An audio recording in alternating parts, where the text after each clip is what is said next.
Oke, bismillahirrahmanirrahim. Assalamualaikum warahmatullahi wabarakatuh. Jelas yang belum mungkin masuk.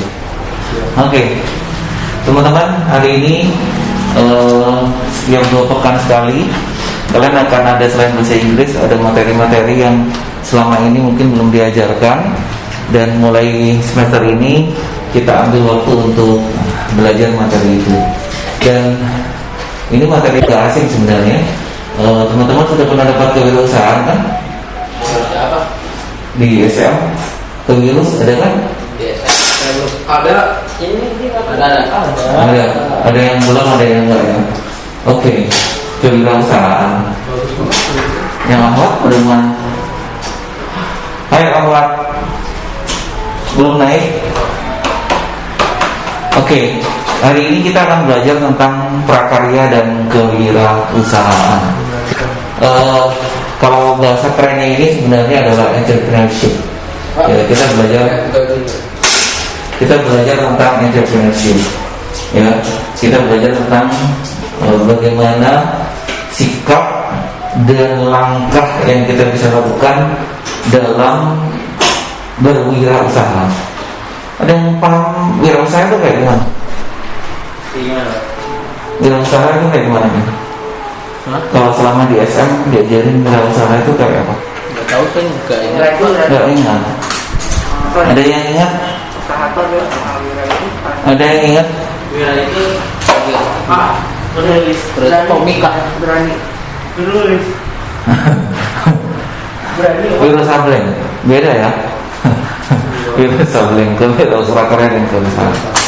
Iya, levelnya dinaikin. Jadi kewirausahaan itu teman-teman adalah cara seseorang untuk membuat sebuah proses dari tidak ada menjadi ada, dia jual untuk mendapatkan sesuatu kebermanfaatan. Ini ke bisnis. Ya, wirausaha itu sama dengan entrepreneur, berbisnis. Kemampuan untuk berbisnis, kemampuan untuk mengolah bisnis. Nah, wirausaha sendiri, entrepreneurship itu ada 2 pengertiannya ya. Pengertian pertama itu adalah sebagai sebuah spirit. Ya, nanti Bapak jelasin pengertiannya sebagai sebuah spirit.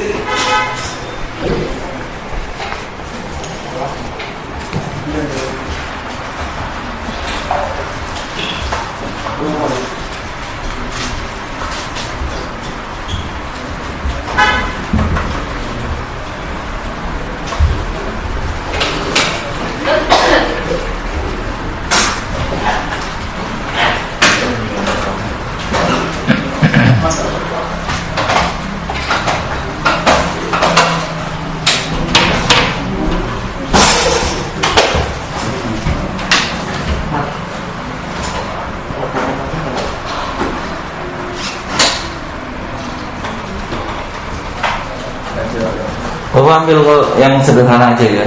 Jadi secara pengertian entrepreneurship itu ada 2, yaitu pengertian bahwa entrepreneurship, kewirausahaan itu sebagai sebuah semangat, spirit ya, dan dia aplikasi sebagai bisnis ketika kita berbisnis.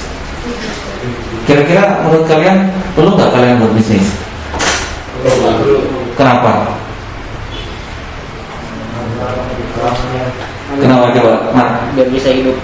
Biar bisa hidup. Bukan makan. Biar dapat duit, habis bisnis dapat duit bisa makan, bisa makan kita hidup. Oke. Kenapa dulu perlu berbisnis dulu? Membuka lowongan kerja. Hah? Membuka lowongan kerja. Membuka lowongan kerja. Oke. Kenapa harus berbisnis Iqsal? Menurut Iqsal? Biar ada pekerjaan aja, nggak nganggur gitu aja ya. Oke, jawabannya beragam dan semua benar. Kita lihat mengapa kita perlu belajar berwirausaha. Satu, teman-teman, ini jangan dilupakan. Berbisnis itu sunnah Nabi. Ya enggak? Nabi itu mulai usia 10 tahun, 12 tahun sudah berdagang. Jadi sunnah. Masalahnya sekarang orang-orang Islam itu banyak yang melupakan berbisnis. Ya, sehingga pebisnis itu akhirnya dikuasai oleh orang-orang di luar kita. Nanti buktinya Bapak tunjukkan. Bapak lewati yang ini, Bapak skip, nanti Bapak jelasin. Masuk ke sini. Oke, kita lihat 10 orang terkaya di Indonesia versi Kompas terbaru. Coba baca PIS. Siapa yang paling kaya PIS?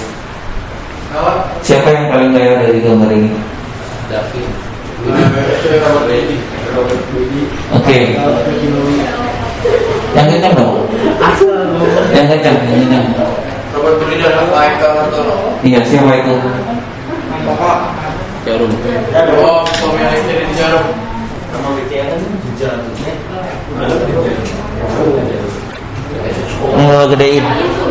Bapak gedein tuh. Ya. Kekayaannya 32,3 miliar dolar Amerika Serikat. Seberapa triliun itu? Ada yang bisa ngitung? Banyak triliun. Ya, oke lah, anggap aja banyak triliun. Ya. Siapa bis ini bis? Robert Budi dan Michael Hartono. Iya, siapa? Pemilik dari Jarum. Pemilik Jarum. Ada yang tahu Jarum siapa? Jarum buat jahit. Jarum itu salah satu rokok terbesar di Indonesia kan, yang alih-alih setiap ada olahraga itu sponsornya pasti Jarum, bener nggak? Kalau ada badminton tuh Jarum Foundation, Jarum untuk negeri, ya kan? Oke. Jadi satu, kira-kira mau kalian orang muslim nggak sih? Bisnisnya rokok kira-kira menghancurkan atau memperbaiki? Oke. Jadi teman-teman, kita tidak pernah berperan dalam bisnis. Terbukti dengan contoh-contoh seperti ini. Nanti kita lihat, ya, yang bermain dalam bisnis itu justru adalah orang-orang di luar kita. Karena orang-orang di luar kita yang bermain dan dia menjadi pemain besar, maka mereka mengendalikan ekonomi. Impactnya adalah kita selalu jadi sasaran, kita jadi pemain. Ya. Bukan jadi pemain, jadi sasaran. Mereka jadi pemain, kita jadi sasaran. Karena kita tidak pernah menguasai itu. Oke, kita lihat sekarang yang kedua. Jarum udah tahu. Yang kedua, Eka Cipta Wijaya. Iya. Pemilik Sinar Group. Iya, Sinar Mas. Ada yang tahu Sinar Mas jualan apa aja? Kertas. Lagi. Apa? Perumahan Sinar Mas Land, ya, oke. Kalian tahu nggak? Hampir sepertiga kota Bogor itu sekarang itu salah satunya dikuasai oleh Sinar Mas Land. BSD. Semua tanah di BSD itu, oke. Oke, apa lagi? SBSD banyak. Iya, apa awalnya gitu? Coba biar kalian punya gambaran. Apa Duk?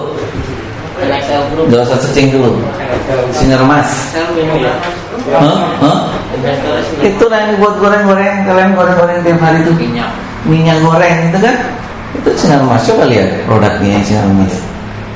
Ya, ada apa namanya, Fortune ya, atau yang Sinar Mas lupa apa namanya. Coba lihat, ada Sinar Mas. Oke. Lagi-lagi, menurut kalian Eka Cipta Wijaya itu muslim nggak sih? Bisa jadi ya. Lihat fotonya, cari di internet siapa Eka Cipta Wijaya. Ya, dan semua ini teman-teman, mereka yang dinominasikan sebagai orang-orang terkaya ini, portofolio hutangnya itu juga sangat besar. Jangan lupa. Oke, jadi mereka dicatat kekayaannya besar, hartanya sekian triliun, tapi hutangnya juga sekian triliun. Eka Cipta Wijaya. Ya, Eka Cipta Wijaya. Dan banyak di antara mereka itu mengendalikan di balik layar semua kebijakan. Ya, kebetulan Bapak aktif membantu di salah satu organisasi namanya PIS Agro. PIS Agro itu adalah sebuah organisasi yang dibentuk oleh mereka-mereka yang bergerak dalam agribisnis, sawit dan lain sebagainya. Apa yang dilakukan oleh mereka? Mereka berkumpul, Indofood, Nestle, Sinar Mas, mereka berkumpul membuat organisasi. Lalu organisasi ini mendrive kebijakan pada pemerintah. Misalnya, kalian pernah dengar nggak kalau sawit itu membuat air di sekitar tanahnya di situ habis? Iya, pernah dengar ya? Itu berarti kan berbahaya bagi lingkungan. Tapi ahli-ahli itu mereka membuat rules yang mendorong pemerintah, nggak apa-apa, nanti di sampingnya dikasih apa, di sampingnya dikasih apa, dan seterusnya. Jadi mereka tidak pernah berhenti untuk terus berusaha memperkaya diri mereka. Udah meninggal. Siapa? Iya, sudah meninggal. Kan tapi selalu akan turun ke keluarganya ya. Oke, itu sinar mas. Kita tidak Bapak tidak ingin menjelekkan mereka, mungkin mereka ada positifnya, tapi kita melihatnya pada diri kita, diri kalian yang kalian nanti akan jadi penerus-penerus, akan jadi orang-orang yang pegang kekuasaan, pegang kekuatan ekonomi. Oke, next. Yuk. Siapa yuk? Iya. Siapa tuh yuk? Iya, gudang garam itu apa? Iya, gudang garam. Gudangnya garam. Hah? Rokok lagi. Apa rokoknya? Iya, gudang garam surya, gitu ya. Oke, lagi-lagi rokok. Orang yang terkaya nomor 1 rokok. Orang terkaya nomor 3 rokok lagi. Kira-kira menurut kalian logis nggak sih orang kita tuh miskin, duitnya dikasih ke mereka terus nih? Iya. Benar nggak? Coba dipikir. Para perokok-perokok itu sehari habis berapa ya, Pak? Anggap saja sehari 1 pak. 1 pak harganya berapa ya? 1 bungkus, ya 1. Oh, bro? 2.000. 20. Oke, anggap aja 20.000. Oke. Gua beliin rokok bapak gua.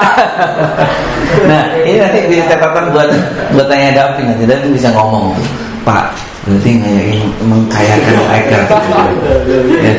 Oke, 20.000 ya 1 orang. Kira-kira kalau 1 juta orang merokok, teman-teman, 1 juta orang merokok kalikan 20.000, namanya berapa tuh? 1 juta kalikan 20.000 berapa? 20 miliar ya? Hah? 2 miliar? Oke, 20 miliar. Oke, saya ngikut aja. Nggak ngitung soalnya. Anggap aja 20 miliar. Coba bayangin teman-teman, setiap hari mereka ini dapat duit dari kita pengguna rokok itu 20 miliar. Jadi kalau 1 juta orang loh. Perokok di Indonesia kira-kira berapa juta? Perokok di Indonesia, penduduk Indonesia 200 sekian juta. 10%-nya berarti 20 juta. Anggaplah 10% yang merokok, lebih 20% berarti 20 juta kalikan 20.000 berapa tuh? Berapa tuh? Kalau tadi kan juta, ini 20 juta kalikan 2, 400 miliar. Bayangin teman-teman, 400 miliar tiap hari mengalir ke orang-orang seperti mereka. Dalihnya oke deh, buka lapangan kerja, bla bla bla bla dan seterusnya. Tapi ingat ada impact negatif di situ yang kita nggak terasa dan kita dibodohin. Apa yang terjadi? Kita nggak pernah kaya, mereka yang kaya. Ya, ini gudang garam. Oke, next lagi, gua tunjukin nomor berapa nih? Berapa? 4. Nomor 4, Ger. Antoni Salim, Mas. Iya. Yang pilih Indofood. Apa Indofood produknya? Indomie. Ya, yang kalian makan itu kan? Iya, Indomie. Coba bayangin. Ya, sekarang sampai di travel ini kita coba berbeda berpikirnya. Bayangin Indomie, mie itu bisa mendunia dan bisa membuat si pemiliknya itu menjadi salah satu dari orang terkaya hanya dari mie. Itu sama dengan Aqua ya. Nanti ada yang lain. Pemilik Aqua itu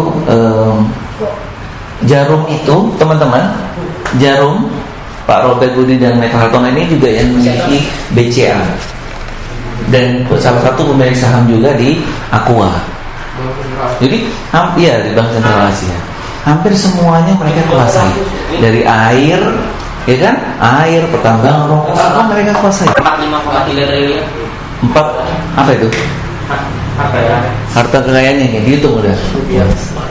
Berapa? 45,3 triliun. 45,3 triliun. Duitnya kayak gimana tuh? Dibuat beliin cendol gimana?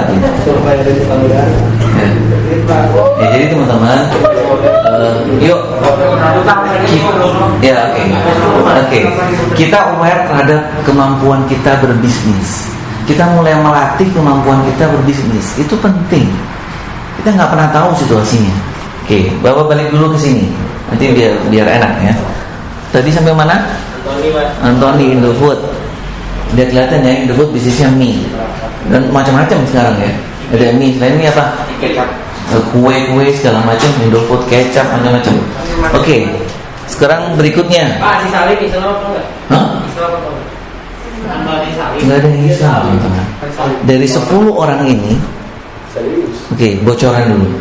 Dari 10 orang ini teman-teman, yang muslim itu hanya Pak CT ini, Ayu Tanjung. Itu hanya satu. Dari 10 orang ini hanya satu. Dan itu pun, ya maaf ya, Pak Khairul Tanjung seperti apa kiprahnya, bagaimana dan lain sebagainya, ini masih tanda tanya besar. Gitu. Pak Khairul Tanjung. Oke. Terlepas dari faktor-faktor itu, Tahir ini namanya Datuk Tahir, tapi nggak namanya dengan Muslim seharusnya. Ya, ada ini sering muncul sekarang di beberapa karena dekat banget dengan kekuasaan. Nah, orang-orang yang seperti ini teman-teman, itu selalu akan mendekat kepada kekuasaan karena mereka ingin melindungi bisnis mereka. Oke, sini dulu. Tadi Taki, siapa namanya Ki? Iya. Iya. Ini Indorama, dia punya bank, sama ya. Rata-rata bermainnya di bank. Indofood itu juga punya bank di bank-bank yang lainnya. Ini bank Indorama dan ada beberapa bisnisnya semua tambang. Next, Fakih. Kalbe Farma bergerak di bidang apa teman-teman? Farmasi, obat-obatan, masker dan lain sebagainya. Jadi hampir semua bidang itu mereka benar-benar serius menggarap bidang itu. Ya kalian bisa searching nanti. Oke, next lagi ke Pak Khairul Tanjung. Khairul Tanjung punya apa? Punya media. Apa bedanya? TV apa? Trans TV ya, sampai dengan Trans Studio dan lain sebagainya, sampai ke Bank Mega, ya. Bank Mega, ya. Oke, Tahir sama, ya. Tahir ini apa? Arka Mayapada Group. Ini perusahaan dari Malaysia sebenarnya yang masuk ke Indonesia lalu berafiliasi dan mereka punya grup namanya Mayapada Group. Ada Bank Mayapada, ada pertambangan, mereka kuasai yang pertambangan. Nih yang berikutnya, Lipo. Ini yang orang-orang bermasalah semua ini. Terjadi ini, kasus korupsinya tersangkanya banyak banget nih kan. Terjadi Lipo Group. Yang punya siapa kira-kira? Ada yang suka belanja di Lipo Plaza. Ya, Lipo Plaza, yang semua yang berbau ada Lipo-Liponya itu grupnya mereka. Siloam, yes, Siloam itu grupnya Lipo. Jadi kalau sakit banyak ke Siloam. Ya banyak ya, mereka hampir menguasai semua lini dari kehidupan kita. Sementara kita jadi apa? Pasiennya. Sakit kemana? Siloam.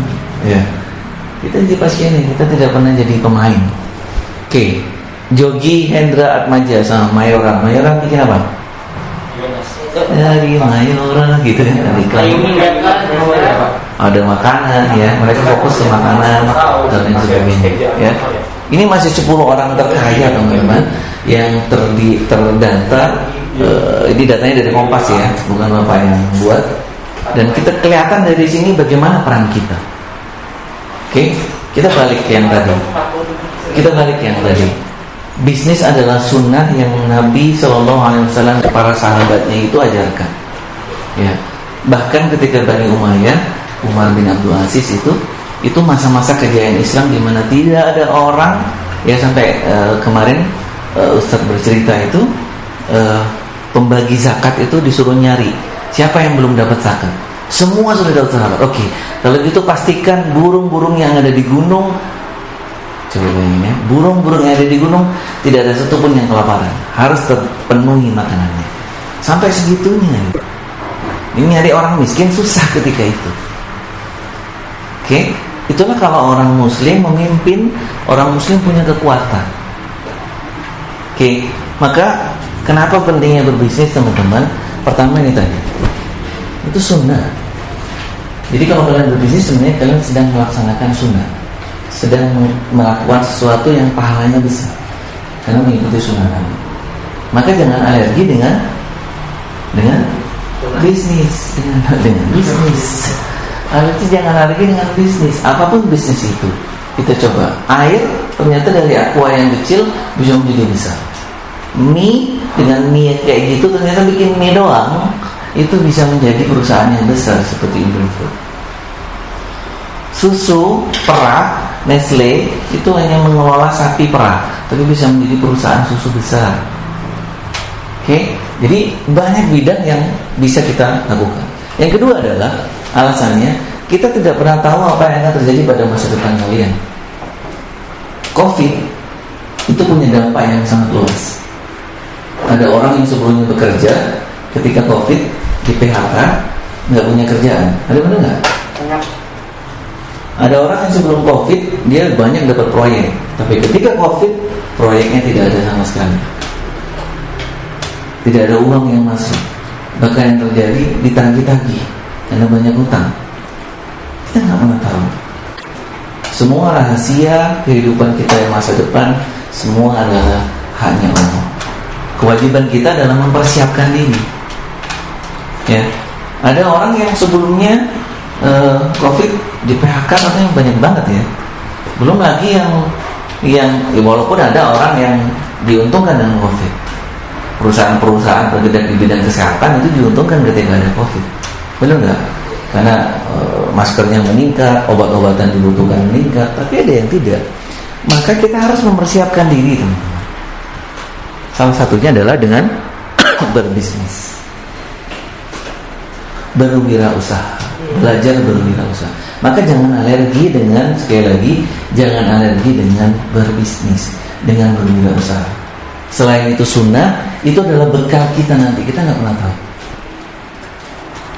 Ya, coba lihat kondisi saat ini, kita saat ini ya, kondisi saat ini. Kita itu kan banyaknya jadi, kita banyak menjadi tadi korban. Ya, kalau orang kita rata-rata ya, orang-orang kita rata-rata itu ketika punya duit, biasanya terus dibeliin apa? Paling banyak dibeliin apa? Saham. Bersaham, banyak memang. Belum terlalu banyak. Ya, belum terlalu banyak. Paling yang dibeliin apa? Mobil, ya, ganti mobil tiap tahun. Benar nggak? Ya, ganti mobil tiap tahun. Apalagi TV yang segede ini kurang gede, beli lagi yang gede-gede gitu ya. Sifatnya konsumtif. Itu perilaku yang dibentuk oleh mereka tadi itu agar produk mereka semakin laku. Sifatnya adalah konsumtif. Kita diajak untuk kayak gitu. Bersaingnya itu mobil lu apa? Sepeda motor, suruh pakai sepeda motor butut nggak mau. Harus yang lebih gede, yang 200 cc, 300 cc gitu. Pertanyaannya, kita butuh nggak sih sebenarnya gitu? Atau hanya untuk memenuhi hasrat, gaya-gayaan doang? Dan itu yang dibentuk mindsetnya oleh mereka. Kita dijadikan konsumen yang ini loh ada barang baru, keren kalau naik yang kayak gini gitu. Kita tidak pernah diajak untuk berpikir bagaimana meningkatkan, mengkapitalisasikan uang kita. Maka mulai saat ini sebenarnya kalian sudah harus belajar berinvestasi. Ya, orang-orang mereka itu kalau kalian baca ceritanya dia, mereka ketika punya duit bukan beli mobil baru, nyari tanah. Mereka nyari tanah. Karena salah satu benda yang diperdagangkan yang tidak pernah turun itu salah satunya adalah tanah. Kalian beli tanah hari ini 1 juta, besok kalian jual lagi itu bisa 2 juta, teman-teman. Berapa peningkatannya? Berapa persen peningkatannya? 100%. Tapi kalian beli laptop hari ini harganya 25 juta. Nanti sore kalian jual lagi laptop itu, kira-kira harganya berapa? Berapa? 15. Oke. So, be wise, bijaksana ketika kita harus melakukan sesuatu yang berkaitan dengan barang, dengan trading, dengan berwirausaha. Ini kita bicara mindset ya. Mindsetnya seorang yang punya karakter sebagai dia punya spirit, dia punya spirit entrepreneurship. Dia selalu akan berhati-hati dalam melakukan sebuah keputusan. Dia tidak akan mengikuti hasrat dirinya. Aku ingin beli mobil BMW, nggak apa-apa dia ngutang. Itu hasrat. Orang yang punya sifat spirit entrepreneurship, dia akan melihat, aku mampu nggak bayar? Terus buat apa aku kalau punya BMW? Gaya-gayaan gitu? Atau dari BMW aku bisa dapat duit? Pertanyaannya akan begitu. Ini yang dimaksud dengan spirit, teman-teman. Karena butuh spirit entrepreneurship. Seorang yang punya spirit entrepreneurship itu akan berpikir berkali-kali ketika dia harus memutuskan sesuatu. Salah satu sifat. Ya, nanti di next pertemuan berikutnya kita akan bahas 2 minggu lagi ya. 2 minggu lagi bagaimana sih karakter yang orang punya sifat atau karakter semangat entrepreneurship dalam dirinya. Itu dibutuhkan oleh setiap orang. Ya, salah satunya tadi, dia selalu berhati-hati. Nggak gampang. Beli mobil hari ini saya beli BMW harganya 400 juta. Besok saya jual aku 400 juta. Laku? Kira-kira laku berapa? 300 juta mungkin. Bahkan kalau orangnya lagi butuh duit, kepepet bisa jual 50 juta gitu. Langsung drop. Tapi ketika kita jual tanah, kita punya aset di dalam hal ini properti tanah, itu biasanya kecenderungannya akan naik. Dan itu bisa berkali-kali lipat. Ya, jadi pintar dalam mengelola aset. Ini alasan yang kedua, teman-teman. Kita tidak pernah tahu apa perjalanan hidup kita.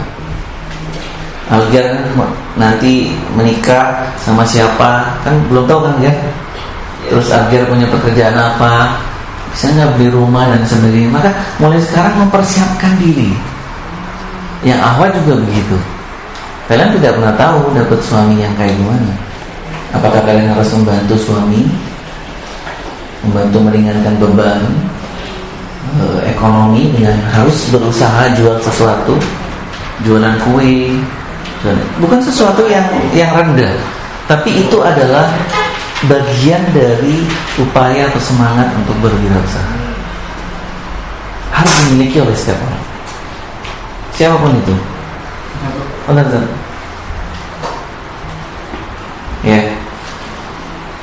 Makanya beberapa waktu yang lalu itu mulai ada gerakan mengajari ustadz berbisnis. Nah, setelah itu mengajari ustadz berbisnis agar tidak bergantung hanya kepada jamaah yang ngajar, ya, tapi ada hal yang lain.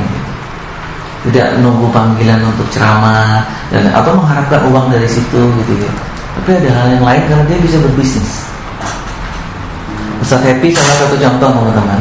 Ustadz Happy itu rajin sekali menulis dan menerbitkan buku. Dari setiap buku yang beliau tulis itu beliau dapat namanya royalti. Makanya jangan menganggap enteng menulis buku. Ya, menulis buku itu setiap penulis bukunya laku itu dapat royalti namanya. Royalti tergantung kesepakatan kita dengan penerbit. Bisa 30%, bisa 40%, bisa 50%, itu tergantung. Semakin banyak buku laku berarti semakin besar royaltinya. Itu contoh yang sangat bagus sekali. Beliau punya keahlian menulis, menerbitkan buku. Kira-kira itu semangat entrepreneurship enggak? Iya. Ya itu harus dimiliki. Seorang ustadz harus punya. Guru, fasilitator, Pak Ari misalnya. Pak Ari juga harus punya semangat entrepreneurship. Ya, gimana caranya dia mungkin ke teman-teman, misalnya ada yang mau tambahan les nggak? Pak Ari siap nih, biayanya 10.000 untuk 40 jam. Canda. 10.000 waktu jam gitu. Murah banget ya. Ini contoh.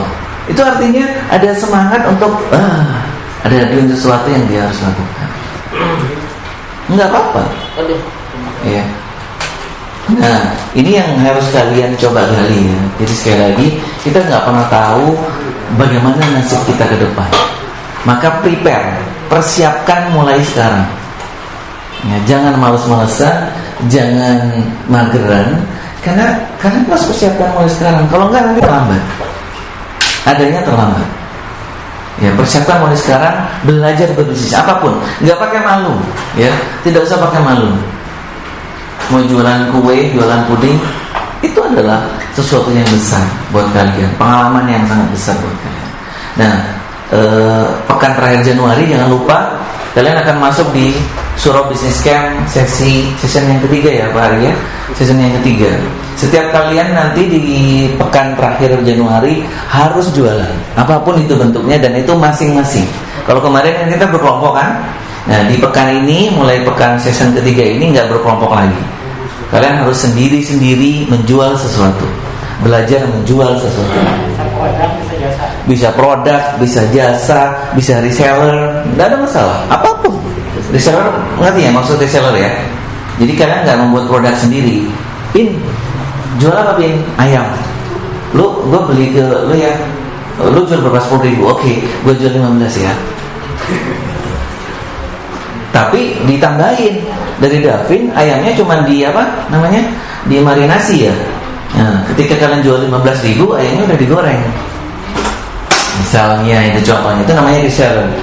Jadi kalian bisa ngambil, ya. Atau yang lain, bisa jasa bentuknya atau barang. Banyak belajar. Ini untuk mengasah kepekaan kalian. Ya. Sekarang coba Bapak tanya, ambil satu kertas. Satu kertas di catatan kalian, kertas. Coba buat sesuatu dari kertas itu yang menurut kalian bisa kalian jual. Coba. Waktunya 5 menit. Bapak ngasih waktu 5 menit. Oke? Pikirkan sesuatu, satu kertas. Kalian mau bentukkan seperti apa untuk dijual? Silakan. Oke? Terserah. Terserah. Apapun bentuknya. Contoh. Mau kasih contoh? Kasih contoh misalnya. Kertas itu kalian buat dilipat menjadi kapal-kapalan. Kapal-kapalan tahu? Kapal-kapalannya mau dijual, harganya Rp1.000 ke anak-anak. Paham maksudnya? Itu contoh. Oke? Sekarang coba kembangkan ide kalian. Satu kertas, pikirkan dari kertas itu kalian bisa menjual sesuatu. Oke? Sekreatif mungkin, silahkan. Waktunya 5 menit dimulai dari sekarang. Oke. Pikirkan. Nilai seni mahal. Nilai seni mahal. Yang logis loh tapi ya. Yang logis maksudnya ya, silakan. Boleh digambar, boleh terserah. Mau digambar, mau ditulis. Ini kasih bocoran lagi. Kalian nulis di situ, nulis cerita misalnya, Pak, saya mau jual novel. Pas ini akan jadi novel cerita saya. Itu contoh. Yang contoh-contohnya nggak boleh diambil ya. Terus mikirin yang lain. Oke. Time running up. 2 menit, 3 menit, 4 menit. Pikirin. Pikirin. Udah ada ide? Ini melatih kalian untuk mencari ide ya. Dari sebuah kertas.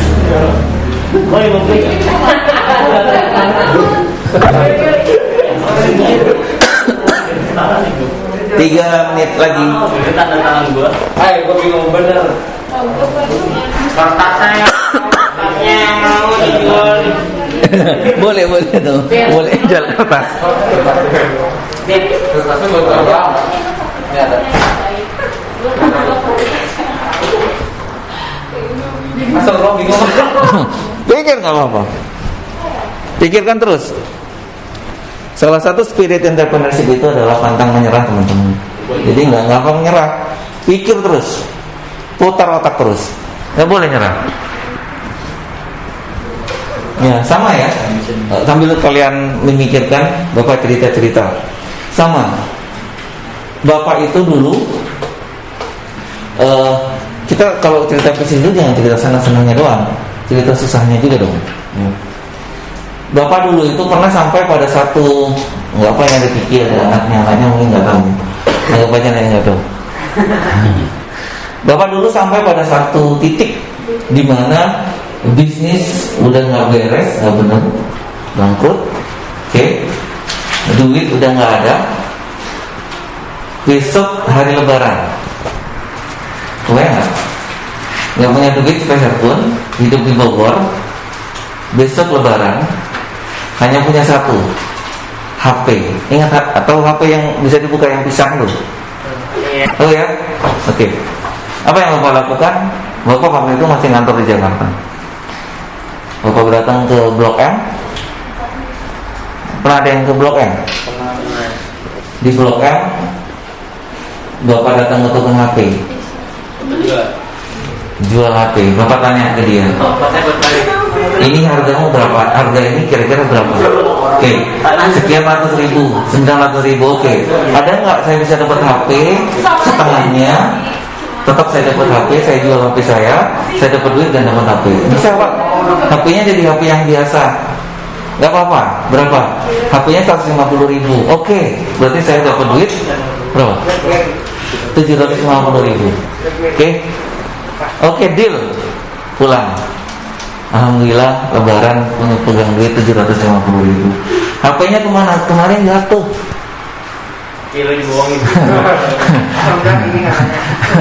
HP-nya mana? Kemarin jatuh. Ditanyain tuh sama ibunya Gigi. Kemarin jatuh rusak. Ini aja diganti yang ini.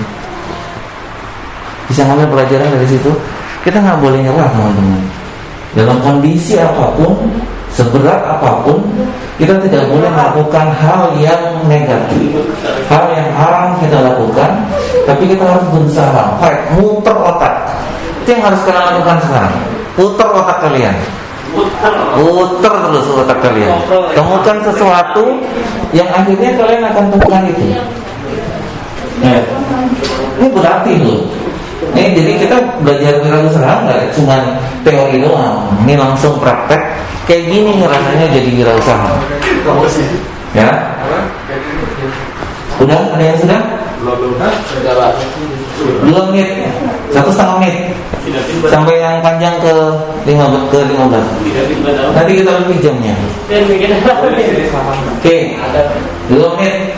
1 menit, maaf. Wah, ini kenapa? Ayo.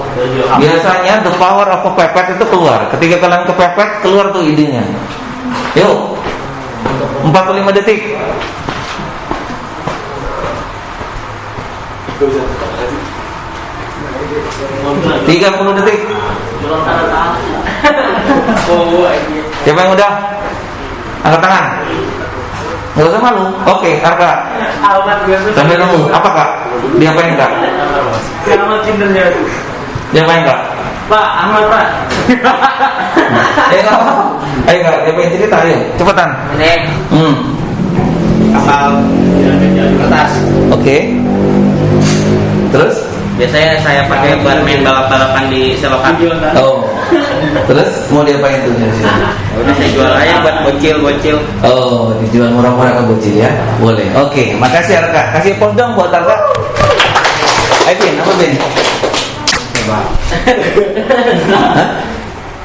Loh. Dulu. Oh. Pak Ahmad dulu, Pak Ahmad. Oh, masih mau ditempel? Ahmad dulu. Pak Ahmad Pak. Lewati atau? Pak Tunggu. Pak Ahmad. Oh, bentar kok, bentar. Pak Ahmad Pak ini. Nanti satu-satu kebagian loh. Jangan lanjut temannya. Oh, dijual atau oke. Jadi promosi gitu, bikin media promosi. Oke. Ya. Ini iya. Bagus. Jadi Davin punya laptop, terus dia tulisin diiklankan kemana-mana laptop saya dijual. Oke. Ini namanya advertising teman-teman. Jadi kegiatan advertising memasarkan sesuatu. Oke, mengiklankan sesuatu itu advertising namanya. Jadi ini pekerjaan advertising, Bin, namanya Bin. Ini karir, ini jadi duit, Bin. Ya, advertising itu ketika jadi seperti ini bisa jadi broker. Bukan broker, no. Broker. Broker itu jadi penengah, perantara. Ya, misalnya bapak punya mobil, lu mau dijual? Iya, gue jualin ya. Lu minta berapa? 50 juta, gue jual 60 ya. Oke, silakan. Terpasarin 60, itu dapat untung berapa? 10 juta. Itu broker. Oke, ini aktivitas kayak gitu. Boleh? Sip. Ahmad. Ahmad, nggak apa-apa. Berbisnis itu tidak ada yang malu, tidak ada yang salah. Oke, apa itu? Dijual tanah 2.000 hektar 10 miliar ya. Berarti sama kayak Davin ya. Nah, jadi mikir iklan kan itu berarti. Oh, ada juga. Apa itu? Oh, ada gambar tanahnya, lokasi tanahnya. Oke. Agen properti itu teman-teman, itu juga salah satu karir yang cukup bisa menghasilkan uang. Ya, agen properti, jual beli rumah. Sekali kita beli rumah, jual rumah, dapat fee, kita minimal dapat itu biasanya 3%. Kalau harga rumahnya 300 juta, berarti 3%-nya berapa? 30 juta. Oke, 10%, 3 juta dong. Kita dapat 3 juta. Jadi itu wajar. Apalagi kalau kita minta izin sama si penjual, kita tambah. Misalnya 300 juta nih, saya jualin 310 ya. Kalau laku yang 10-nya buat saya plus 5%. Oke, itu agen properti. Pernah tahu nggak? Pernah kenalan yang kayak gini? Oke, Indo House. Oke, ya benar. Oke, lanjut. Lihat. Yang saya dulu, Pak, saya belum selesai. Belum selesai, Aldian. Lanjut dulu. Ya Allah, Taki. Dikit lagi Kenapa lanjut semuanya? Taki, Dikit udah jadi. Kiki. Oh, bikin pesawat yang tadi. Terus pesawatnya diapain? Soalnya nanti di informasi terus diterbangin ke rumah orang. Oh, boleh. Oke. Itu drone terbang yang jadi iklan ya. Itu keren loh. Sekarang kan banyak. Kalau kalian pernah datang nggak ke exhibition gitu ya? Saya masih COVID ya. Ingin banget ngajak kalian sebenarnya ke exhibition. Biasanya di exhibition itu ada apa? Balon terbang gitu ya. Balon terbang yang mengitari kita gitu, mendekat. Itu ada iklannya kan. Itu ini produk apa gitu ya. Idenya bisa berangkat dari situ. Oke, good. Siapa lagi? Jo. Yo, Du. Apa? Jual template, Pak. Jual template. Oke, jadi keternya jadi template ya. Template-nya apa itu? Desain rumah. Oh, desain rumah. Oke, keren. Ya, template desain rumah itu juga lumayan teman-teman. Jasa arsitektur ya, itu namanya jasa arsitektur untuk ngedesain rumah. Bisa jasa. Gini. Oke, waktunya pendek. Oke, intinya jasa arsitektur. That's good. Oke, Apis. Hah? Sudut WC. Good. Serius. Yes. Oke. Itu berarti jasa kan, pamer sudut WC gitu ya. Itu dibetulin loh, dan itu jadi duit ya. Oke, good. Jadi duit. Jasa sudut WC. Sebenarnya kalian kalau mikir ya, nggak usah terlalu ngecat, itu juga jasa loh. Oke, ngecat, masang ini kayak Pak Gawas gitu, mereka dapat duit dari jasa itu. Oke, siapa lagi? Ikso. Hah? Kaktus. Kayak gimana tuh kertasnya? Oh, digambar jualan kaktus. Maksudnya tapi jualan kaktusnya gitu. Itu diiklanin. Oke, jual kaktus. Ya, Jo. Gimana? Hah? Perkalian. Oke. Jadi jual tabel berkalian, rumus tabel berkalian ya untuk anak-anak. Boleh. Yes. Boleh. Banyak ya jadi ide. Oke, Konita. Translator. Oke, good. Syakira. Yang punya ide atau belum? Balkis. Hah? Apa tuh? Oh, buat tulisan ini ya, lettering. Oke. Balkis buat lettering. Daryl, buat apa dia? Belum. Siapa lagi yang sudah? Lihat. Ger. Belum terus. Tadi tantangan. Balik ke orang udah. Kata jual Oke. Pandu Oke. Pakai tadi apa lagi? Ada Pak, voucher aplikasi. Hah? Voucher aplikasi. Voucher aplikasi itu kayak gimana? Dia bikin soal kan, masukin kode. Oh, jadi nanti kalau mau beli sesuatu bisa dapat beli voucher ini gitu ya? Boleh. Broker voucher aplikasi. Oke. Baik. Yang belum nggak apa-apa. Tapi tampak di sini, teman-teman, the power of kepepet. Ya, itu terkenal banget sih kalimat ini. Ketika kita punya situasi yang sudah sangat mendesak, maka semua potensi kita akan dikeluarin. Kita mikir pokoknya. Kita mikir gimana caranya kita bisa tetap survive. Ya kan? Kayak tadi Bapak contohin, Bapak cerita pada diri Bapak sendiri tadi ya. Contohin harus gimana pun. Sampai-sampai seorang Apis ketika dia sudah mentok, nggak ada apa, dia bilang, mana WC-mu, gua sedot deh gitu. Sampai kayak gitu ya. That's good. Seriously, itu good. Keren. Itu memunculkan ide kita. Itu nggak gampang loh teman-teman. Ya, ini adalah prestasi buat kalian hari ini. Kasih applause dong buat kalian. Ya, jadi ternyata bisa kan berpikir seperti itu ya. Jadi ketika kepepet berpikir. Oke, lanjut ya. Waktunya tinggal sedikit. Oke. Jiwa wirausaha teman-teman itu salah satu faktor kesuksesan karir kalian.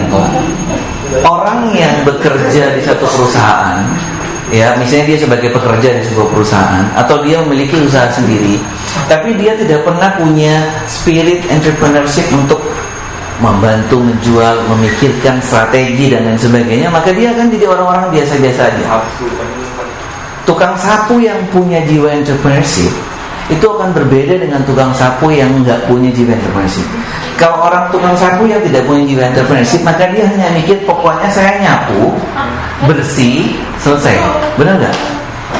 Tapi tukang sapu yang punya jiwa entrepreneurship, dia akan berpikir jauh lebih dari itu. Pak, gimana kalau kita pakai sedotan Pak, agar bisa lebih cepat dan lain sebagainya. Padahal nggak nyapu, pakai sedot vakum. Bukan sedotan ya, pakai vakum Pak. Sampai dia berpikir, nanti dia akan berpikir, iya ya, berarti aku bisa memperkerjakan orang, membuat layanan cleaning service untuk kantor mobil, karena saya sudah punya pengalaman. Dia sudah punya pengalamannya nyapu. Dia akhirnya membuat bisnis cleaning service. Cleaning service bisnis atau enggak? Bisnis. Oke, seperti itu contohnya teman-teman. Jadi itu akan sangat menentukan kesuksesan karir seseorang. Ya, sudah tidak lagi orang melihat sisi akademiknya, oh anaknya pinter, tapi dia tidak pernah punya ide, dia tidak pernah mengembangkan pemikiran-pemikiran yang baru dan lain sebagainya. Itu akan tersisihkan. Oke, yang dilihat adalah siapa yang paling kreatif, siapa yang move on, bergerak terus. 4, yang terakhir, kekuatan ekonomi umat itu adalah salah satu indikator. Indikator kejayaan kita itu bergantung pada ekonomi. Kalau kita selama ini masih dijajah kayak tadi, orang-orang yang kaya itu orang-orang di luar kita, maka kita tidak akan pernah merasakan keadilan. Kita tidak akan pernah merasakan kesejahteraan. Karena digerogoti terus sama mereka. So be wise. Sekarang salah satu jiwa entrepreneurship adalah berpikir dengan seksama, dengan cermat sebelum memutuskan sesuatu. Oke? Mau beli handphone yang mahal, mikir berkali-kali. Kalau saya harus spend, saya harus keluarkan uang 4 juta untuk beli telepon ini, untuk beli HP ini. Kalau saya cuma keluarkan 2 juta, 2 jutanya saya bisa tabung untuk investasi, untuk buat bisnis agar dia bisa berkembang kembali. Mana yang akan dipilih? Mau beli HP yang 4 juta atau yang 2 juta tapi uangnya bisa berkembang? Mana yang kalian pilih coba? Hah? Serius? Bukan milih yang 4 juta. Ya, itulah pentingnya kita memiliki jiwa entrepreneurship. Kita hati-hati yang memilih. Kita tahu uang kita terbatas, kemana uang ini harus kita belanjakan, dan bagaimana caranya kita mengembangkan uang ini. Oke? Karena kekuatan ekonomi itu kunci kita. Ya, kunci kemenangan kita. Oke.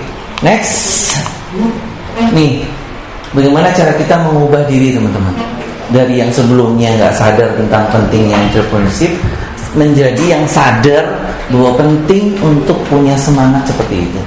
Ada dua metode yang biasanya dipakai oleh banyak para ahli dalam mengubah diri. Mengubah diri ini penting buat kalian untuk mengubah diri.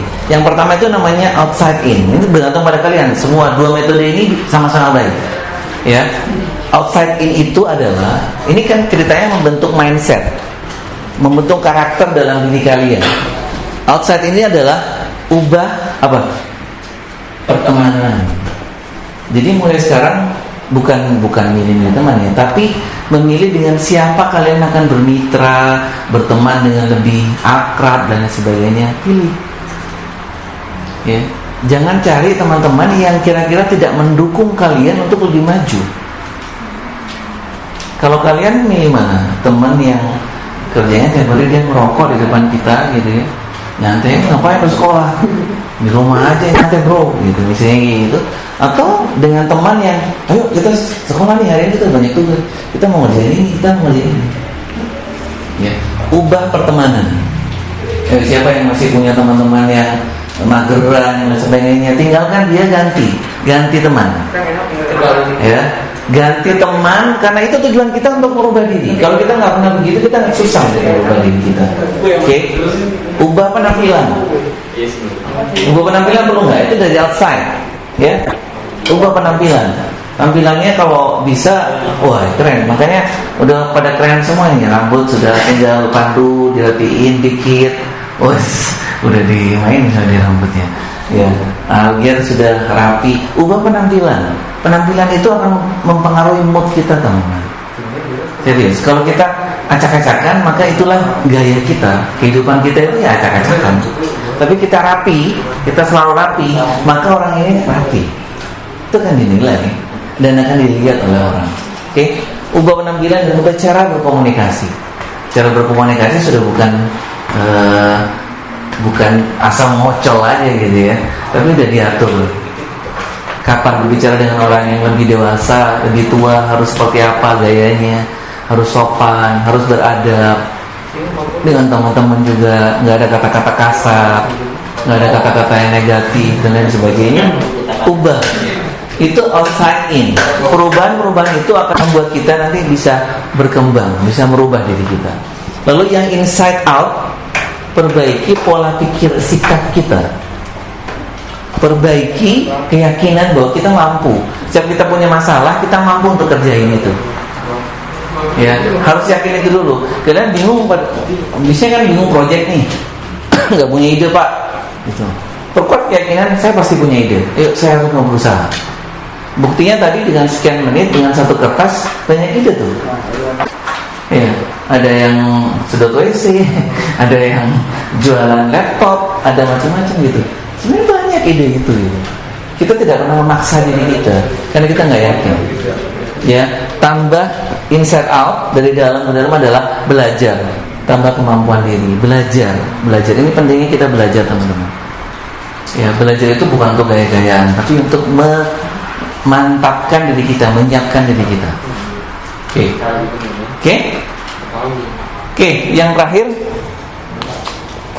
Siapa yang mau berkenan untuk baca yang ada aplikasi di HP-nya? Boleh, siapa yang mau bacain? Al-Hadid ayat 20.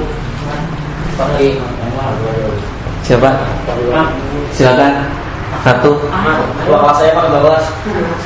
Ayo, yang ada Al-Quran di HP-nya. Yang sudah siap? Apa mungkin sudah siap? Konita? Lagi dicari, oke. Al-Hadid ayat 20. Oke. Sudah ketemu? Ayat 20. Pakai mic. Iya, sama artinya. Teman-teman dengerin ya, Al-Quran yang dibaca.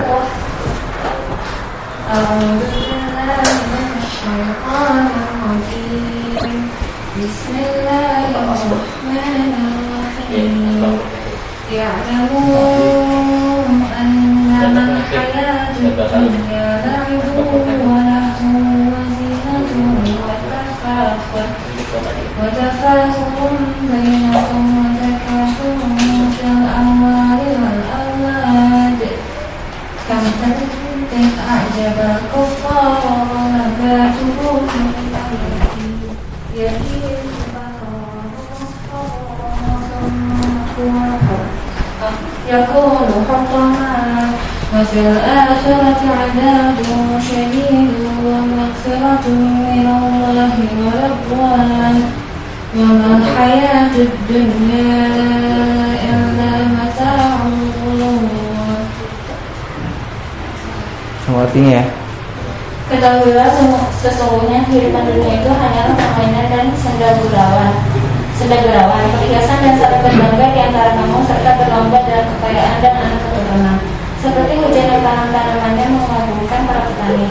Kemudian tanaman itu menjadi kering dan kamu lihat rumah yang kuning kemudian menjadi hancur. Dan di akhirat nanti ada azab yang keras dan ampunan dari Allah serta keridhaannya. Dan kehidupan dunia tidak lain hanyalah kesenangan yang palsu. Baik, makasih wanita. Teman-teman, ini ayat menjadi penutup pada materi kita pada pagi hari ini ya. Inilah Al-Quran, teman-teman. Dan Bapak selalu mengingatkan teman-teman untuk baca Al-Quran dan terjemahnya agar tahu artinya.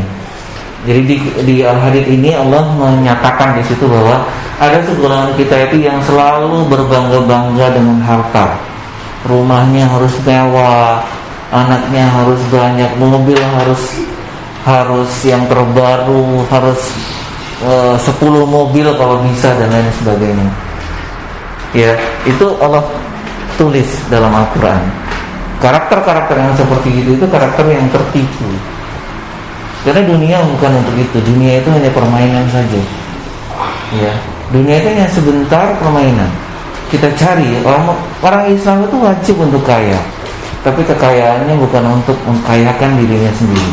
Kekayaannya justru untuk memberikan sebanyak-banyaknya manfaat buat orang lain. Ya, itu yang ingin Allah tegaskan di situ. Jadi kalian wajib untuk berusaha. Kalian wajib untuk berikhtiar, berwirausaha, bekerja, tampilkan sesuatu yang terbaik, raih harta sebanyak-banyaknya. Tapi ketika kalian dapatkan itu, ingat, ambil secukupnya untuk kalian, selebihnya gunakan sebanyak-banyaknya untuk kebaikan dan kemaslahatan dunia. Oke? Itu pesannya. Jadi jangan seperti 10 orang tadi. Ya. Ya, maaf kalau Bapak mencontohkan kembali 10 orang tadi, orang-orang yang mungkin dia kekayaannya sudah nggak terhitung ya. Rumahnya di mana-mana, mobilnya di mana, mungkin punya pesawat jet pribadi, mungkin punya pulau pribadi juga gitu ya. Tapi apa yang mereka dapatkan? Mereka tertipu semuanya. Mereka hanya dapat kesenangan dunia, sementara di akhirat mereka barangkali ya insya Allah tidak dapat apa-apa. Nah, kita nggak mau seperti itu. Oke? Kita harus jadi orang yang kaya, kita harus jadi orang yang punya kemampuan finansial, tapi gunakan secukupnya untuk kita, secukupnya saja untuk kita, selebihnya adalah untuk orang lain. Oke? Itu kuncinya teman-teman. Usaha, ya. Jadi pebisnis yang ulung, jadi pebisnis yang bisa menginspirasi banyak orang dan membantu banyak orang. Oke? Itu tujuannya. At the end adalah seperti itu. Al-Hadid ayat 20. Ingat-ingat ya. Al-Hadid ayat 20. Coba kalian baca yang tadi karena baru sekali. Sampai di rumah mungkin cari, baca ayatnya, baca terjemahnya. Oke? Baik, ada pertanyaan? Ada pertanyaan? Tidak ada ya? Jadi siap ya, surah bisnis camp nanti jualan ya satu-satu ya. Ya, jualan harus jualan satu-satu, baik produk maupun jasa. Persiapan mulai sekarang, waktunya hanya seminggu, ya kan? Seminggu karena minggu depan lagi kalian sudah mulai berbisnis. Cari cuan sebanyak-banyaknya, ya. Cari cuan sebanyak-banyaknya. Nanti bisa kalian gunakan salah satunya untuk backpacker, insyaallah. Baik, kita tutup dengan membaca doa kafaratul majelis bersama-sama. Subhanakallahumma wa bihamdika asyhadu an la ilaha illa anta astaghfiruka wa atubu ilaik. Jadi Bapak kurang lebihnya mohon maaf. Bila itu tidak ada ya. Assalamualaikum warahmatullahi wabarakatuh.